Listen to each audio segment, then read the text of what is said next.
हमारे एक एक तंत्र को काम करने के लिए ऑक्सीजन चाहिए। हमारा जो ब्लड का प्यूरिफिकेशन है वो ऑक्सीजन के थ्रू होता है। हमारे रेस्पिरेटरी सिस्टम में वो ऑक्सीजन ब्लड के थ्रू पूरे एक एक सेल तक पहुंचती है, तब उन सेल्स को एनर्जी मिलती है। लेकिन यदि हम ध्यान दें तो हमारी पूरी ज़िंदगी बीत जाती है, कई कई साल निकल जाते हैं, लेकिन ऐसा होता है कि हमने एक बार भी इतनी श्वास नहीं ली कि वो फेफड़े के आखिरी कोने तक पहुंच पाए। हमारे फेफड़ों में जाले भर जाते हैं। इसलिए हमें करना चाहिए प्राणायाम, ताकि ऑक्सीजन की सप्लाई हमारे एक एक सेल तक प्रॉपर हो। और जो हमारा पूरा नर्वस सिस्टम है उसको काम करने के लिए तो स्पेशली ऑक्सीजन चाहिए। और हमारा जो ब्रेन है वो नर्वस सिस्टम का एक संघात है, एक गुच्छा है।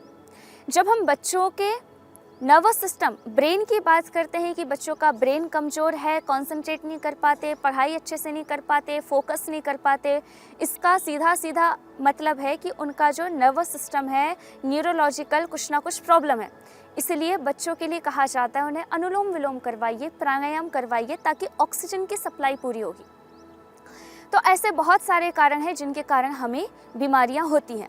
अब हम बात करेंगे, ये तो जो हमें अपनी लाइफस्टाइल में चेंजेस लाने हैं, कैसे हमें अपने जीवन को अच्छा बनाना है, कैसे बच्चों को डायरेक्शन देनी है, वो बात हो गई।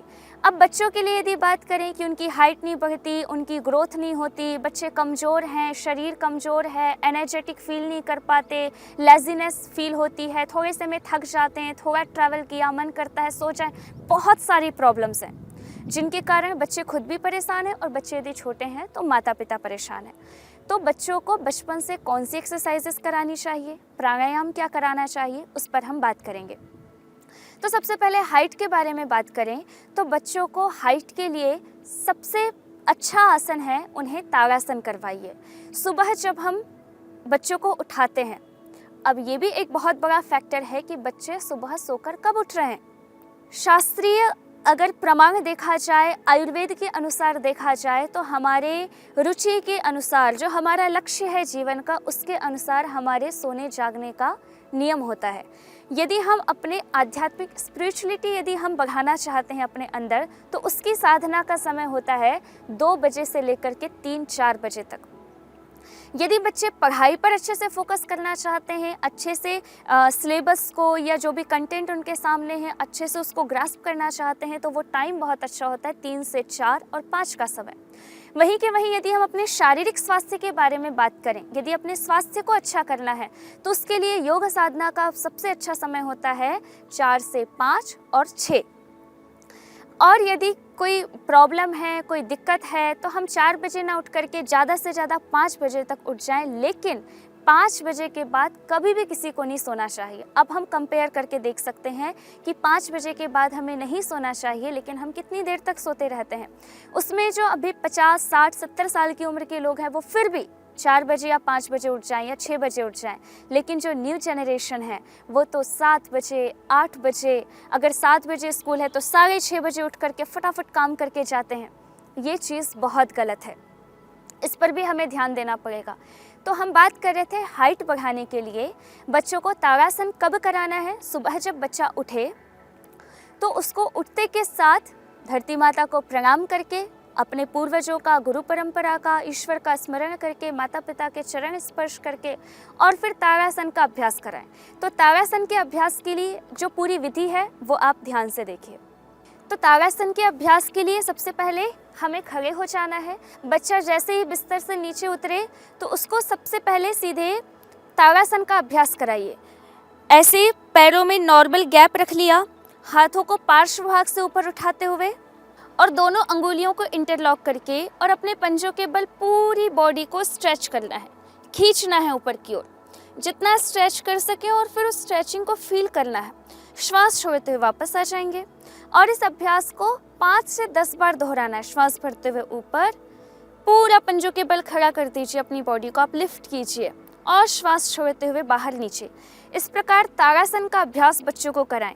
ये ताड़ासन पेट के लिए भी बहुत अच्छा होता है। सुबह पानी पी करके यदि किसी को कॉन्स्टिपेशन की प्रॉब्लम होती है, पानी पी करके ऐसे ताड़ासन का अभ्यास करें तो वो बहुत अच्छा होता है।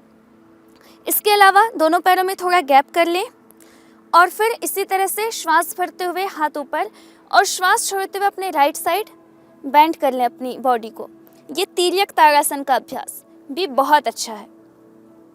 स्ट्रक्चरल बैलेंस के लिए भी अच्छा है, बच्चों के लिए भी अच्छा है, फ्लेक्सिबिलिटी के लिए भी अच्छा है, और किसी भी योग की शुरुआत से पहले बॉडी को प्रिपेयर करने के लिए भी ये आसन बहुत अच्छा है।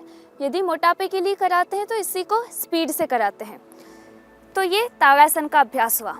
इसके अलावा बच्चों के लिए सूर्य नमस्कार बहुत ज़रूरी है। यदि बिजी लाइफस्टाइल में कुछ ना भी कर पाएँ तो बच्चों को सूर्य नमस्कार ज़रूर कर लेना चाहिए, क्योंकि वो हमारे शरीर के एक एक अंग की एक्सरसाइज करा देता है, सर्वांगीण विकास करा देता है। तो सूर्य नमस्कार के लिए सबसे पहले अपने हाथों को पार्श्व भाग से उठा करके ऊपर आसमान में ऐसे जोड़ लीजिए और नीचे ला करके चेस्ट के सामने इस तरह से रखिए। इसमें हमारी जो ब्रीदिंग है वो नॉर्मल रहेगी। दूसरे अभ्यास में इसको कहते हैं प्राणायामासन।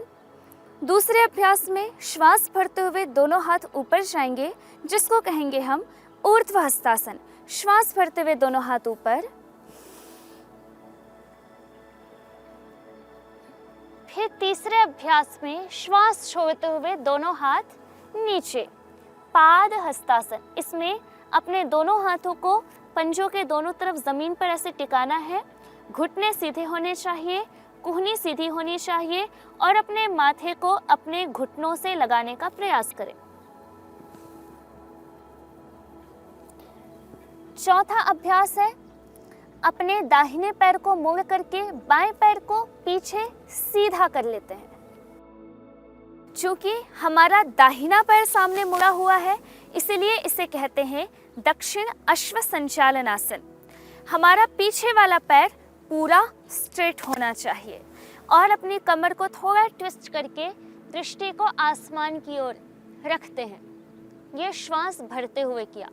अब श्वास छोड़ते हुए दोनों पैरों को पीछे ले जाते हैं और पंजे, एड़ियाँ दोनों ज़मीन से टिकी हुई, दोनों हथेलियाँ ज़मीन से टिकी हुई, और अपनी नाभि को देखते हैं। ये है पर्वतासन। अब नॉर्मल ब्रीदिंग के साथ 8 अंगों से भूमि का स्पर्श करना है। 2 पंजे ज़मीन पर टिके हुए हैं, दोनों घुटने ज़मीन पर टिक जाएंगे और दोनों हथेलियों के बीच अपनी छाती को रखना है और ठोड़ी को टिकाना है। इस प्रकार 8 अंगों से भूमि का स्पर्श हो रहा है, इसीलिए यह है अष्टांग नमन आसन। इसमें हमारी ब्रीदिंग नॉर्मल रहेगी। अब श्वास भरते हुए सामने से अपने चेहरे को, अपने चेस्ट को पूरे नाभि तक ऊपर उठा लें और दृष्टि आसमान की ओर। यह है भुजंग आसन, जो कमर के लिए बहुत अच्छा है। अपनी कोहनियों को स्ट्रेट रखिए, पीछे पैरों को मिला करके रखें। फिर यहाँ से आसनों का रिपीटेशन होता है। श्वास छोड़ते हुए फिर से हम बीच से अपनी बॉडी को पूरा ऊपर उठा लेते हैं और नाभि को देखने का प्रयास करते हैं। तो ये फिर से पर्वतासन की पोजीशन हो जाती है। फिर श्वास भरते हुए हम अपने बाएं पैर को, लेफ्ट पैर को सामने लेकर के आते हैं दोनों हाथों के बीच में, और कमर को थोड़ा ट्विस्ट करके राइट पैर पीछे पूरा सीधा रहेगा, लेफ्ट पैर मुड़ा हुआ रहेगा।